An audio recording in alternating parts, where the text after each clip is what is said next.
Satu Mekah yang ragu tadi, yang kafir dan yang beriman pun tentang Isra Mi'raj ini kembali semuanya percaya kalau itu terjadi. Pas tiba naik di bukit Abi Qubays sebelah Nabi SAW, Abu Bakar teriak dengan suara keras, benarkah ya Rasulullah? Lalu Abu Bakar ingin membuat satu Mekah yakin Isra Mi'raj. Apa yang dia lakukan? Dia bilang, ya Rasulullah, saya mau minta satu hal, bisa? Kata Nabi SAW, silahkan Abu Bakar. Di sini di Mekah, satu Mekah, semua tahu Anda belum pernah ke Palestina.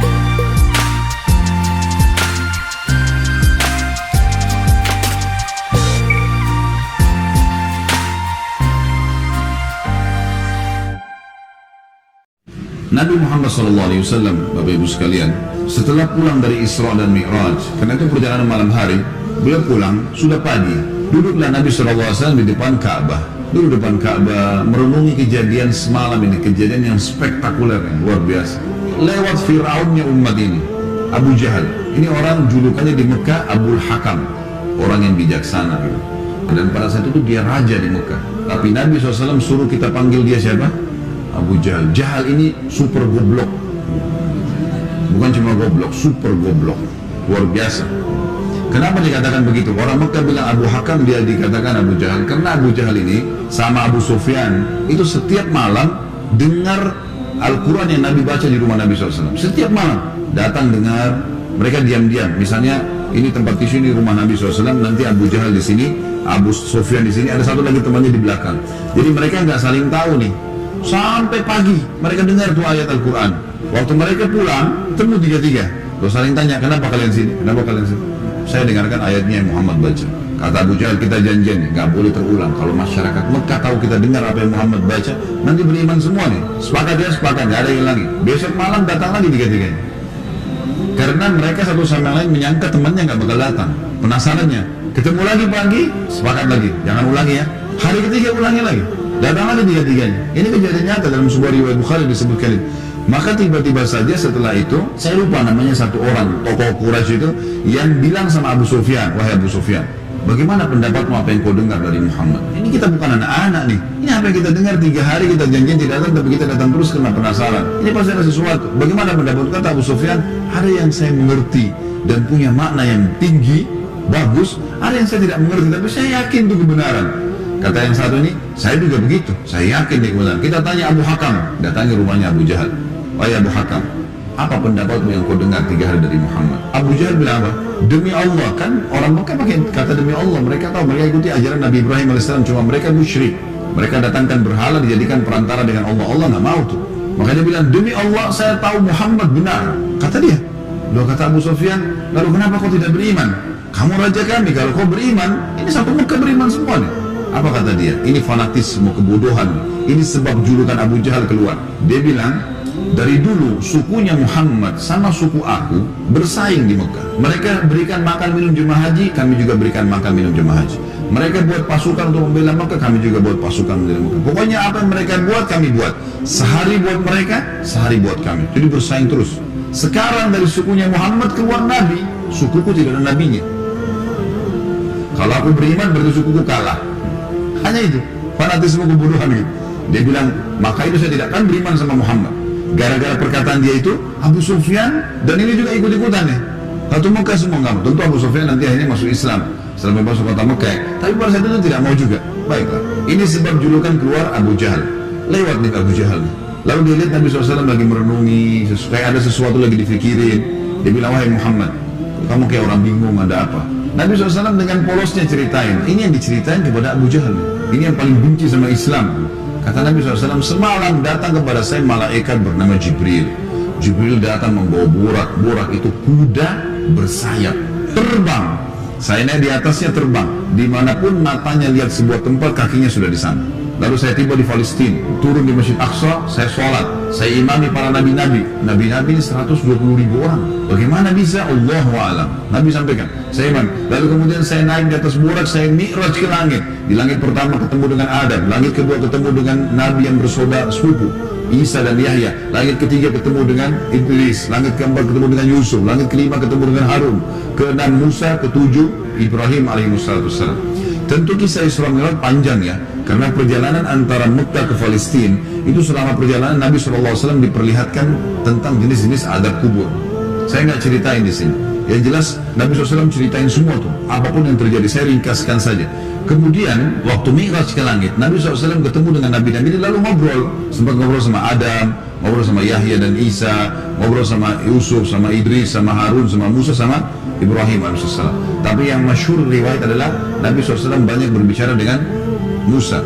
Pada saat salam menerima waktu 50 waktu sholat, beliau turun di langit ke-7, Ibrahim tidak ngomong, langit ke-6 Musa tahan. Lalu bertanya, berapa yang diperintahkan umatmu hai Muhammad? Kata Nabi SAW 50 waktu sholat. Minta keringanan, umatmu tidak bisa. Lalu kemudian Nabi SAW kembali, minta diringankan 5, jadi sisa 45. Ditahan lagi sama Musa. Musa berkata, berapa hai Muhammad? Kata Nabi SAW 45, masih berat, minta ringankan. Terus saja Musa AS menahan Nabi SAW 5 sampai sisa 5 nih, yang kayak kita kerjain sekarang. Itu pun Musa masih bilang minta keringanan. Bayangkan Bapak Ibu sekarang kalau 50 waktu sholat per 15 menit azan, siap nggak? Ini aja 5 waktu sholat sudah ngos-ngosan. Safnya kadang-kadang sholatnya cuma imam sama muazzinnya saja gitu. Yang jelas Nabi Musa AS seperti itulah kisahnya. Sampai sisa 5 lalu Nabi SAW mengatakan, saya sudah malu dengan Tuhanku. Maka terdengar suara dari langit, Allah berfirman, hai Muhammad, dia 5 waktu sholat tapi pahalanya 50 waktu sholat. Karena setiap umat Muhammad SAW kalau berbuat satu kebaikan dilipat gandakan 10 kali lipat. Ringkas cerita adalah Nabi SAW mengatakan, saya balik ke Palestina lalu balik ke Mekah. Tentu kisah ini cuma pendek yang saya sampaikan. Kisah ini mungkin 10-20 kali lipat lebih panjang daripada ini, karena panjang lebar. Yang jelas Abu Jahal waktu dengar itu melongo, diam, langsung dia katakan waktu sudah selesai, hai Muhammad, kau menempuh perjalanan Mekah Palestina yang kami tempuh dengan kecepatan kuda terbaik kami sebulan, pulang juga sebulan, 2 bulan dalam 1 malam. Kata Nabi SAW dengan penuh keyakinan, iya. Abu Jahal dengan semangat mengatakan, hai Muhammad, kau mau ceritain tidak ke orang Mekah kalau saya kumpulin mereka? Kata Nabi SAW, iya. Nah emang mesti diceritain kan? Bagi Abu Jahal ini gila tuh, nggak masuk di akal udah. Kuda terbang, bersayap, pergi ke Palestina perjalanan sebulan. Sama kalau kita sekarang di masjid ini ada yang bilang, tadi Bapak Ibu sekalian saya jam 8 pagi take off dari Jakarta ke Jeddah, sekarang sudah tiba lagi dari Jeddah. Percaya nggak kira-kira? 9 jam pergi, 9 jam pulang. Ada pesawat loh ya. Bagaimana zaman dulu? Sebulan pergi, 9 bulan 1 malam, bayangkan. Dan ini juga sebuah pelajaran Bapak Ibu sekalian, tidak gampang menjadi sahabat Nabi. Bapak Ibu harus bersyukur, saya sangat bersyukur kita lahir sekarang. Betul sahabat punya fadilah, tapi kalau kita hidup zaman dulu kita bisa seperti Abu Jahal. Susah jadi seperti Abu Bakar, nggak gampang. Ada orang di kampung padang pasir buta huruf ngaku Nabi, beriman dah kira-kira? Kita sekarang sudah lahir, orang tua kita sudah muslim, Quran sudah lengkap, masjid banyak dai-dai bisa nyampein dalam bahasa kita. Kalau zaman dulu berat sekali tuh. Baiklah, Abu Jahal bilang, wahai Muhammad, kau mau ceritain? Kata Nabi SAW, iya. Dipegang tangan Nabi SAW oleh Abu Jahal, dibawa ke sebuah bukit namanya Bukit Abi Kubais.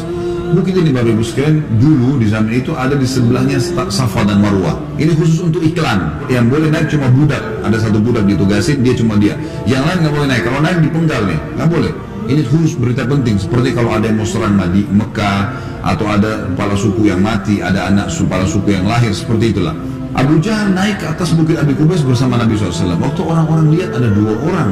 Pertama kali dalam sejarah Mekah, Bukit Abi Kubais dinaiki oleh 2 orang, dan mereka kaget di atasnya raja mereka Abu Jahal, dan yang satu adalah Nabi Muhammad SAW, orang terpercaya di Mekah. Ini ada apa nih?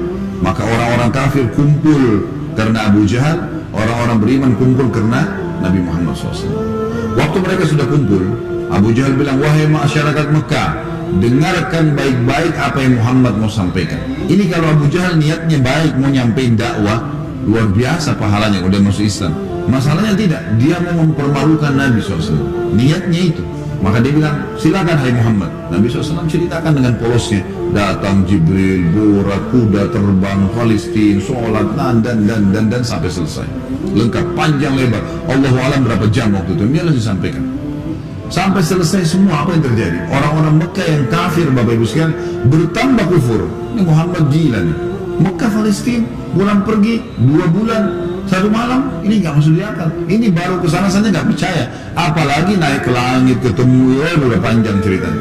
Belum lagi cerita tentang surga dan neraka, diperlihatkan adab-adab kubur. Waktu itu yang sudah beriman pun di kalangan sahabat, benar nggak ya? Tapi ini Nabi, nggak mungkin salah. Mereka sempat bimbang. Abu Jahal turun dari Bukit Abi Kubais sambil ketawa, senyum. Sambil dia ngomong, ada sahabat rupanya yang ikutin. Tahu nih Abu Jahal tadi ngajak Nabi nih, diikutin.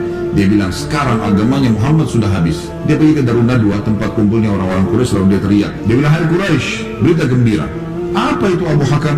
Agamanya Muhammad sudah habis. Kata mereka, memang kenapa? Apa kata Abu Jahal? Muhammad mengarang cerita dusta. Katanya begini. Abu Jahal ini tidak sadar sedang nyebarin berita apa? Isra dan Mi'raj. Dia lengkap, disampaikan ke orang semuanya. Datang malaikat namanya Jibril, datang burak, terbang ini, semua lengkap. Adab-adab kuburnya disebutin sama dia. Semua lengkap disebarin. Lalu orang-orang Quraisy diam semua. Mau bilang apa nih rajanya, dan mereka juga memang masih belum beriman kepada Nabi SAW. Lalu kata Abu Jahal, ada satu orang ini, kalau kalian berhasil menggoyahkan keyakinannya, habis benar agamanya Muhammad. Kata mereka, siapa itu? Kata Abu Jahal, Abu Bakar. Cari Abu Bakar. Abu Bakar ini Bapak Ibu sekalian, cirinya beliau radhiyallahu anhu, itu badannya kurus, saking kurusnya kalau pakai sarung melorot terus. Tapi yang perlu digarisbawahi, Islam bukan melihat kekarnya fisik, tapi kekarnya iman dalam hati. Allah bilang Allah bilang halal, Allah bilang haram. Perintah dikerjakan, larangan ditinggalkan. Itu konsep dasarnya. Abu Bakar ini ditahu tentang masalah keyakinannya sampai apa kata Nabi SAW. La uzina iman Abi Bakar fi kiffah, wa uzina iman hadil ummah fi kiffah, la rajah iman Abi Bakar. Kalau keyakinannya dan imannya Abu Bakar ditimbang di satu timbangan, dan keyakinannya serta keimannya seluruh umat ini, semua sahabat, semua tabi'in, semua yang sudah mati, yang masih hidup dan yang belum lahir, semua kita di sini juga termasuk, ditimbang iman kita semua dibandingkan Abu Bakar, yang satu timbangan pasti lebih berat keyakinannya Abu Bakar. Kata Abdullah bin Mas'ud, sahabat Nabi radhiyallahu anhu yang mulia dengan ibadahnya yang luar biasa, kami tidak ada bedanya dengan Abu Bakar dari sisi ibadah. Karena Abu Bakar sholat, kami sholat. Abu Bakar puasa, kami puasa. Abu Bakar sedekah, kami sedekah. Abu Bakar jihad, kami jihad. Tapi kami tidak bisa menyaingi Abu Bakar dari sisi keyakinannya. Mustahil. Kalau Rasulullah sudah bilang kerjakan apapun konsekuensinya, mau wajib, mau sunnah, nggak ada toleransi, nggak ada keraguan. Yang haram nggak ada lagi, haram, nggak ada ceritanya. Seperti itulah konsepnya. Jadi sangat luar biasa. Yang jelas Bapak Ibu sekalian, mereka bilang cari Abu Bakar. Dan juga ada hadis supaya saya tidak lupa, yang kata Nabi SAW, tidak ada seseorang yang menginjakkan telapak kakinya di muka bumi setelah para nabi-nabi yang paling afdal lebih daripada Abu Bakar. Jadi setelah Nabi langsung dia radhiyallahu anhu. Jadi orang yang sangat luar biasa. Datanglah orang-orang Quraisy ini ke kebunnya Abu Bakar, di kebun kurma di pinggir kota Madinah, dan orang sahabat-sahabat tadi ini pada ikut. Sampai di kebunnya Abu Bakar, Abu Jahal teriak, wahai Abu Bakar, keluarlah. Abu Bakar keluar. Abu Bakar keluar. Kaget Abu Bakar. Belum pernah dalam sejarah hidupnya Abu Bakar itu tokoh-tokoh Quraisy, kepala-kepala suku datang ke kebunnya. Untuk apa? Dan belum pernah dalam sejarah Mekah orang beriman sama orang kafir jalan sama-sama. Maka Abu Bakar bilang, ada apa wahai Abu Jahal? Dia bilang, sahabat Muhammad gila. Masa dia cerita rekayasa bohong, cerita bohong begini. Abu Bakar ini belum dengar dari Nabi. Abu Jahal yang jelasin. Begini, panjang lebar sampai selesai. Sampai kembali lagi ke Mekah. Abu Bakar sudah tahu nih apa tujuannya Abu Jahal. Kalau dia mau beriman, dia sudah beriman sama Nabi, tapi datang sini mau ngacoin. Kata Abu Bakar ada dua riwayat. Riwayat yang pertama, wahai Quraisy, bukan cuma Abu Jahal, wahai Quraisy, Muhammad mengaku turun wahyu dari langit ke rumahnya, dan saya percaya. Apa bedanya dengan dia kalau naik ke langit? Sama saja, tidak akan menggoyahkan saya. Riwayat yang kedua yang unik nih, dia mengatakan, wahai Quraisy, ketahuilah kalau depan mata saya ada tembok warnanya putih, jelas putih. Muhammad bilang tidak Abu Bakar, itu hitam. Saya akan bohongkan mata saya dan saya bilang hitam. Luar biasa. Mau digoyahkan bagaimana nih? Tembok putih, enggak, salah Abu Bakar. Oh iya, salah. Matanya salah. Bayangin tuh. Apa kira-kira bisa menggoyahkan keyakinan seperti ini? Luar biasa. Pokoknya Allah Rasulnya bilang selesai, nggak ada toleransi. Gitu. Sudah selesai, semua dikerjain. Biar seluruhnya benci. Abu Jahal dan orang Quraisy diam. Ini nggak bisa lagi digoyahkan. Abu Bakar radhiyallahu anhu tahu ada masalah nih. Dia tanya orang sahabat-sahabat, di mana Rasulullah SAW? Kata mereka di Bukit Abi Kubais, dikerumuni orang. Abu Bakar kesana. Pasti dari sana dari jauh Abu Bakar teriak, ya Rasulullah, suara keras sengaja. Orang waktu dengar orang teriak, semua bubar-bubar kasih jalan. Nabi SAW lihat yang datang, Abu Bakar senyum, udah tahu siapa yang datang. Ini tokohnya umat, luar biasa. Jadi dia bisa membalik Bapak Ibu sekalian Abu Bakar dengan hikmah Allah. Satu Mekah yang ragu tadi, yang kafir dan yang beriman pun tentang Isra Mi'raj ini kembali semuanya percaya kalau itu terjadi. Dia bisa membalik itu dengan hikmah Allah. Ini kisahnya begitu. Abu Bakar lalu mengatakan, "Ya Rasulullah," dengan suara keras, "Abu Jahal datang ke kebun saya dan berkata, kalau Anda menceritakan begini, diceritain semua sambil jalan, sambil ngobrol nih, sambil bicara. Jadi orang pada makin nyebar berita Isra Mi'raj. Ternyata Abu Bakar sudah dengar sampai selesai. Pas tiba naik di bukit Abi Kubais sebelah Nabi SAW, Abu Bakar teriak dengan suara keras, "Benarkah ya Rasulullah?" Ini pertanyaannya. Dan di sini Abu Bakar tadi di kebunnya ingin meredam kekufurannya orang-orang kafir, sudah berhenti gara-gara tembok putih jadi hitam tadi. Kemudian dia sekarang ingin mengembalikan imannya para sahabat yang sudah kendor nih. Waktu Nabi SAW sudah dekat dengan beliau, lalu dia mengatakan, "Benarkah ya Rasulullah?" Kata Nabi SAW, "Benar wahai Abu Bakar." Abu Bakar teriak dengan suara keras, "Anda pasti benar." Kalimat "Anda pasti benar" membuat sahabat semua, "Iya ya, ini Rasulullah, kok nggak mungkin salah." Kembali iman mereka lagi semuanya, gitu kan. Lalu Abu Bakar ingin membuat satu Mekah yakin Isra Mi'raj. Apa yang dia lakukan? Dia bilang, "Ya Rasulullah, saya mau minta satu hal, bisa?" Kata Nabi SAW, "Silahkan Abu Bakar." Di sini di Mekah, satu Mekah, semua tahu Anda belum pernah ke Palestina. Dan di Mekah ini ada tokoh-tokoh Quraisy, bukan orang biasa, kepala-kepala sukunya yang selalu bolak-balik Palestina. Yang Allah sebutkan, "Rihlatas syita'i was saif." Musim dingin dan musim panas, rekreasi mereka itu ke Palestina dan ke Yaman. Tiap hari mereka menghafal itu Palestina, pintu gerbangnya, jalannya, pasarnya, semua dikenal. Masjid Aqsa mereka tahu semua. "Apakah Anda bersedia ya Rasulullah kalau saya panggil mereka, Anda menceritakan apa yang Anda lihat di sana?" Kata Nabi SAW, "Tentu saja." Lalu Abu Bakar panggil orang-orang Quraisy, "Wahai tokoh-tokoh Quraisy, kumpullah." Dipanggil semua, kumpullah. Datang Abu Jahal grup nih sama teman-temannya semua. Tiba di situ kata Abu Bakar, "Hai Quraisy, Muhammad akan menceritakan sesuatu pada kalian tentang Palestina. Kalian semua tahu Muhammad belum pernah ke Palestina. Kalian harus tahu kalau Muhammad menceritakan sesuatu tentang Palestina persis seperti apa yang kalian tahu, harus sportif mengatakan Muhammad benar. Kalau ada satu saja yang Muhammad ceritakan tidak sesuai dengan apa yang kalian tahu, kalian punya hak mendustakannya. Setuju?" "Setuju." Kata Quraisy, "Baik, kami setuju." Kata Abu Bakar, "Silakan ya Rasulullah."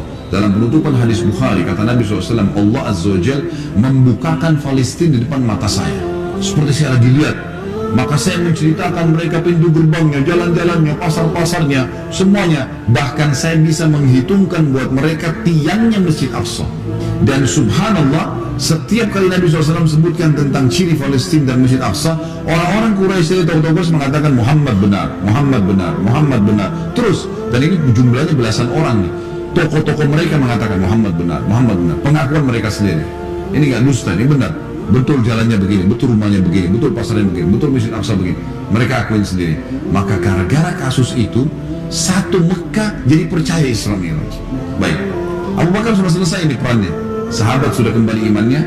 Orang-orang kafir sudah tidak jadi lagi bisa membatalkan keimanannya Nabi SAW dan agamanya. Maka Nabi SAW ingin menutup Isra Mi'raj dengan kejadian yang luar biasa. Kata Nabi SAW, "Wahai Quraisy, ada satu bukti lagi. Kalau kalian yakin dengan bukti itu, kalian akan beriman pada saya. Kalau kalian tidak yakin, kalian tidak akan beriman selamanya." Kata mereka, "Apa itu hai Muhammad?" Kata beliau, "Waktu saya sedang pulang dari Palestina ke Mekah, di atas burak tuh, kuda yang bersayap, saya melihat ada kafilah kalian. Kafilah ini 3 ekor unta ke atas, sedang jalan.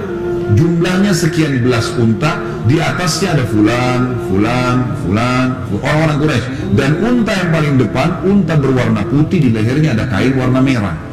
Di tengah-tengah lembah, mereka sempat kehilangan unta, dan saya lihat unta mereka. Lalu saya teriak, 'Wahai Quraisy, unta kalian di lembah fulan.'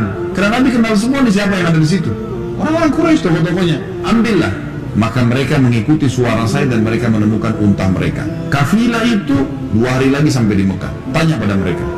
Setelah 2 hari, Bapak Ibu sekalian, satu kota Mekah, perempuannya, laki-lakinya, orang tua, anak-anak yang kafir, yang beriman, semua kumpul di pintu gerbang Mekah, namanya pintu Bani Syaibah, suku Syaibah. Mereka kumpul semua, mereka nunggu nih, benar tidak di kafilah itu sudah heboh satu Mekah. Subhanallah, menjelang waktu duhur, lewat betul tuh kafilah. Persis seperti Nabi ceritain, jumlah untanya, nama orang-orangnya. Unta paling depan warna putih, di lehernya ada kain merah. Karena penasaran, orang-orang Quraisy di Mekah ini bilang, "Hai Quraisy dari kabilah, kalian dari mana?" Kata mereka, "Kami dari Palestina." Bertanya lagi orang Mekah nih, "Apakah kalian sempat kehilangan unta di tengah jalan?" Mereka bilang, "Iya." "Lalu apa yang kalian lakukan?" Pertanyaan bertubi-tubi. kami mendengarkan suara entah dari mana mengatakan, wahai Quraisy, unta kalian di lembah fulan, kami ikuti, kami dapat unta kami. Sekarang orang-orang Quraisy di kafilah penasaran, wahai Quraisy Mekah, dari mana kalian tahu nih? Belum satu orang pun di antara kami masuk ke Mekah. Belum ada gosip nih, kok bisa sudah sampai? Mereka sepakat mengatakan dari Muhammad. Semua orang mengatakan dari Muhammad. Semenjak itu semuanya percaya Isra Mi'raj terjadi. Ini tanda-tanda yang luar biasa. Makanya Allah turunkan surah nomor 17 khusus namanya surah Al-Isra, menceritakan masalah itu, sebuah keajaiban yang luar biasa, mukjizat Nabi Muhammad sallallahu alaihi wasallam.